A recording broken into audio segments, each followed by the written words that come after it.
Hello and welcome to another Howl broadcast brought to you by the Prairie Ridge News Team. Today is October 18th, 2021, and we're recording outside in the Prairie Ridge courtyard.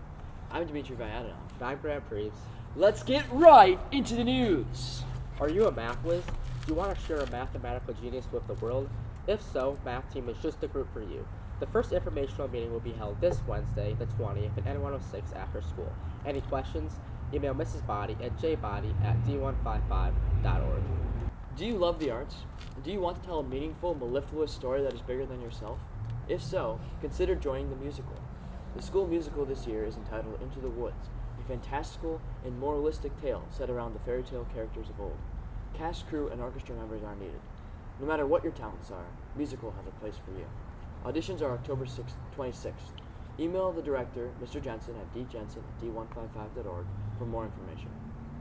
At PR, you can also get involved in many other different ways, including Astronomy Club on this Tuesday after school in room 313. Academic Challenge Team on Wednesday after school in room 313.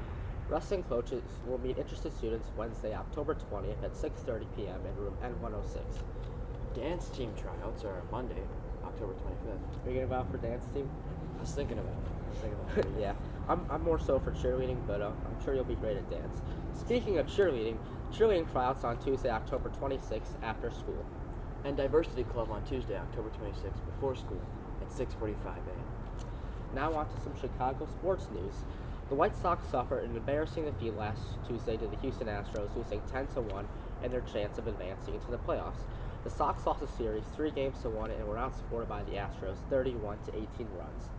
Houston is just the third team to appear in 5 straight league championships and the first to do so since the Atlanta Braves in the 90s. Despite a disappointing end, the White Sox had an incredible season. From Carlos Rodon's near-perfect game in no-hitter in mid-April, to Liam Hendricks closing the 2021 All-Star Game, to Tim Anderson's walk-off homer during the Field of Dreams game in August, the season provided us with endless thrills.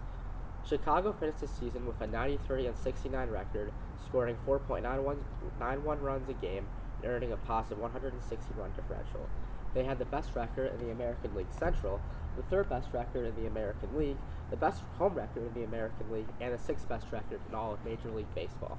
Yesterday, the Chicago Bears suffered a 24-14 loss against the Green Bay Packers. Rookie QB Justin Field completed 16 of 27 passing attempts, accumulating a total of 174 yards. He threw just one touchdown and gave up an interception. With running back David Montgomery out due to a knee injury, the Bears needed a player to step up. Rookie RB Khalil Herbert, a 6th-round draft pick, provided most of Chicago's dwindling offense. The former University of Kansas Jayhawk rushed for an impressive 97 yards over 16 carries with a rushing touchdown. On the defensive end, the Bears totaled 3 sacks, with veteran linebackers Khalil Mack, Robert Quinn, and defensive end Akeem Hicks, each securing 1 sack respectively. And now on to some national news. Pharmaceutical giant Merck has submitted an application for emergency use authorization to the FDA to approve their new antiviral pill, Molnupiravir.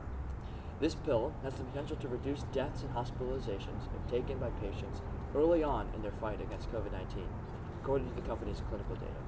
If approved, this pill would be the first effective treatment against COVID-19 in pill form. On October 14th, President Joe Biden signed a bill approved by Congress to raise the debt ceiling. The ceiling extension of $480 billion will allow the government to finance spending on health care, Social Security, the military, and interest on the national debt. According to the U.S. Department of the Treasury, since 1960, the government has never failed to raise the debt ceiling when called upon to do so. Congress has voted to raise the ceiling 78 times since 1960, showing a trend of bipartisan support for the action. The increase to $480 billion is projected to keep the government running until earlier December, when another debt extension will likely prove imperative. If the government ever failed to raise the debt ceiling when necessary, financial turmoil would ensue. This is because the federal budget usually operates in a deficit. The U.S. borrows money from both domestic and foreign entities through the selling of bonds. As the cycle continues, the U.S. must borrow more and more money in order to pay back interest on prior loans. Therefore, if the debt ceiling ever fails to increase when appropriate, the government would be unable to afford interest on their loans, resulting in mass default. Suggesting a future political career, former President Donald Trump recently held a rally in Iowa. His speech was characterized by claims that the election in 2020 was stolen by the current President Joe Biden and the establishment he represents, as well as Trump's hope to make America great again. The fact that he was in Iowa, an important political swing state which votes first in the presidential election, and his endorsement by Senator Chuck Grassley seems to indicate that Trump remains the face and head of the GOP as of now. We here at News Team hope you're staying happy and healthy. And as always, Thanks for for watching. watching.